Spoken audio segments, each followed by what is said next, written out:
پتہ ہے ہمارا مسئلہ کیا ہے؟ ہم نے اللہ تعالیٰ کی قدر ہی نہیں جانی.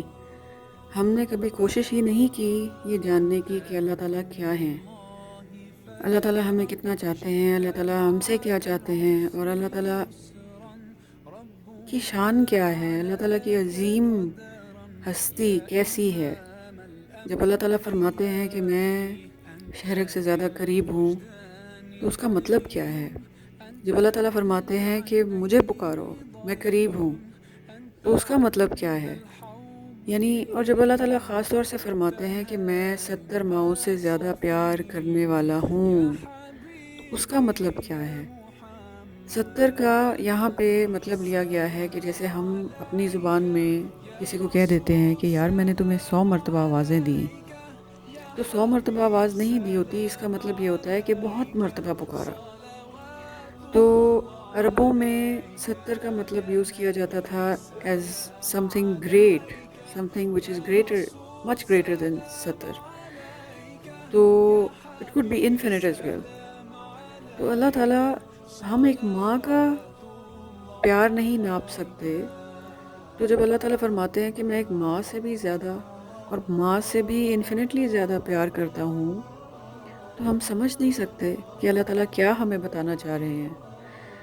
اللہ تعالیٰ ہمیں ہمارے سوئے ہوئے بھی ہمیں پروٹیکٹ کر رہے ہوتے ہیں، ہماری غفلت میں بھی ہمیں پروٹیکٹ کر رہے ہوتے ہیں، ہماری نافرمانیوں میں بھی ہمیں رزق دے رہے ہوتے ہیں اور ہمارے لیے اچھا کر رہے ہوتے ہیں. اور اللہ تعالیٰ دور نہیں ہوتے، ہم دور ہوتے ہیں. ہم نے آنکھیں بند کی ہوتی ہیں، ہم نے منہ موڑا ہوتا ہے.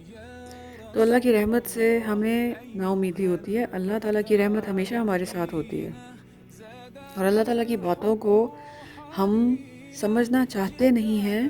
اگر ہم سمجھ جائیں تو ہمارا ہر دن عید ہوگا. تو ہمیں اللہ تعالیٰ سے قریب ہونے کے لیے سب سے زیادہ ضروری ہے کہ ہم اللہ تعالیٰ کی کتاب کے ساتھ اپنا رابطہ قائم کریں.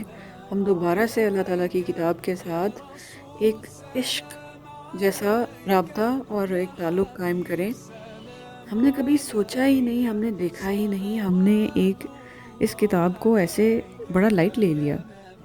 ہم نے اللہ کی کتاب کو، اللہ کے کلام کو، اللہ کی باتوں کو، ہم نے اس کا میجک، ہم نے اس کا جادو اپنے اوپر چلنے ہی نہیں دیا.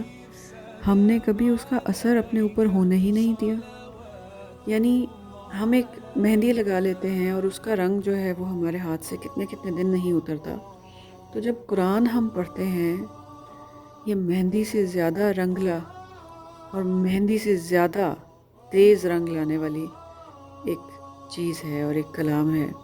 اس کو لگا کے تو دیکھو، اس کو دل سے سینے سے لگا کے تو دیکھو، اس پہ آنکھیں دوڑا کے اور اپنے ذہن کو لڑا کے تو دیکھو. اس کو کھولو، اس کو پڑھو، اس کو بار بار پڑھو، اس کو ایسے پڑھو کہ جیسے کوئی عاشق اپنی معشوق کا لو لیٹر پڑھتا ہے. اس کو پڑھو جب تک کہ پکا یاد نہ ہو جائے، جب تک کہ دل میں اتر نہ جائے ایک ایک لفظ، ایک ایک نقطہ.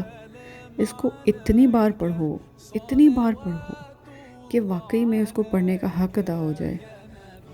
اور جب ہم کہتے ہیں حق ادا کرنا کسی چیز کا، تو اللہ تعالیٰ فرماتے ہیں کہ تم نے تو جانا ہی نہیں میری قدر کو، تم نے تو میری قدر کو جانا ہی نہیں.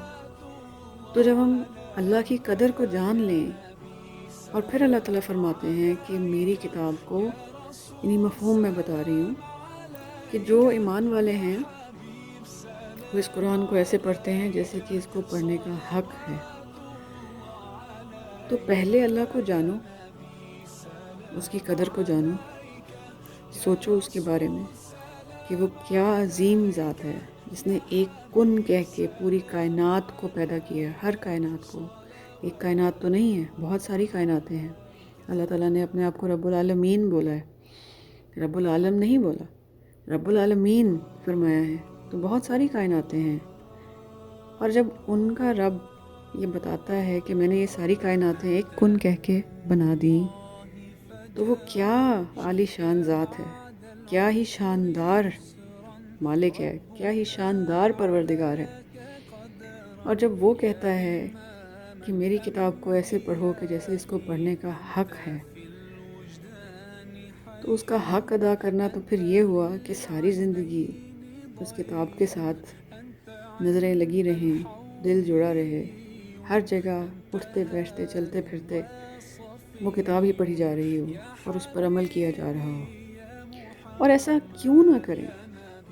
ایسی کون سی مصروفیت ہے ہمیں دنیا کی؟ رزق تو اللہ نے وعدہ کر دیا کہ میں دوں گا، اور اتنا ہی دوں گا جتنا میں نے لکھا ہوا ہے۔ ہاں، سبب اختیار کرنا ہے، لیکن سبب پہ ڈپینڈ نہیں کرنا۔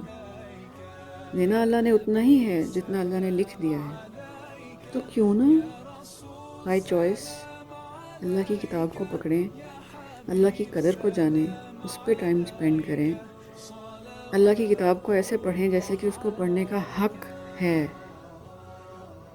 اور پھر دیکھیں اللہ کے وعدے کیسے اترتے ہیں، کیسے نازل ہوتے ہیں ہمارے پہ، کیسے اس کی رحمتیں ٹوٹ ٹوٹ کے برستی ہیں، کیسے اس کے فرشتے ریس لگاتے ہیں کہ نہیں، پہلے میں لے کے جاؤں گا ان کی برکتیں، پہلے میں فضل لے کے جاؤں گا، پہلے میں جاؤں گا خوشخبری دینے کہ آ جاؤ، جنت واجب ہو گئی تم پہ۔